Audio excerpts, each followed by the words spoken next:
Iċ-ċensiment tal-2011 għandu jagħti stampa dwar il-kondizzjonijiet tal-għajxin soċjali tal-familji bilan li l-Gvern ikun aktar effettiv fl-ippjanar u fit-teħid tad-deċiżjonijiet.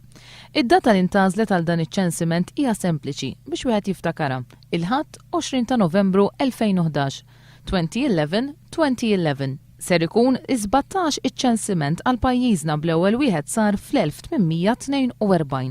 Iċ-ċensiment ta' din is-sena li s-soltu jsir darba kull 10 snin ser isir wara 6 snin mill-aħħar wieħed għaliex l-Unjoni Ewropea obbligat lil pajjiżi kollha biex jagħmlu ċensiment din is-sena. In-nies li se jiġbru l-informazzjoni ser isuru l fuq minn 140,000 dar f'Malta u Għawdex sa mis-7 ta' Novembru li ġej.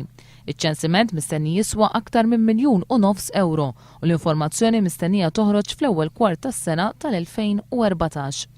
Il-Ministru Tonio Fenech qal li dan it-tarif għandu jgħin biex il-Gvern jieħu deċiżjonijiet mhux biss fuq dak li jolqot l-immedjat, iżda wkoll li jeħtieġu ħsieb fuq tul ta' żmien.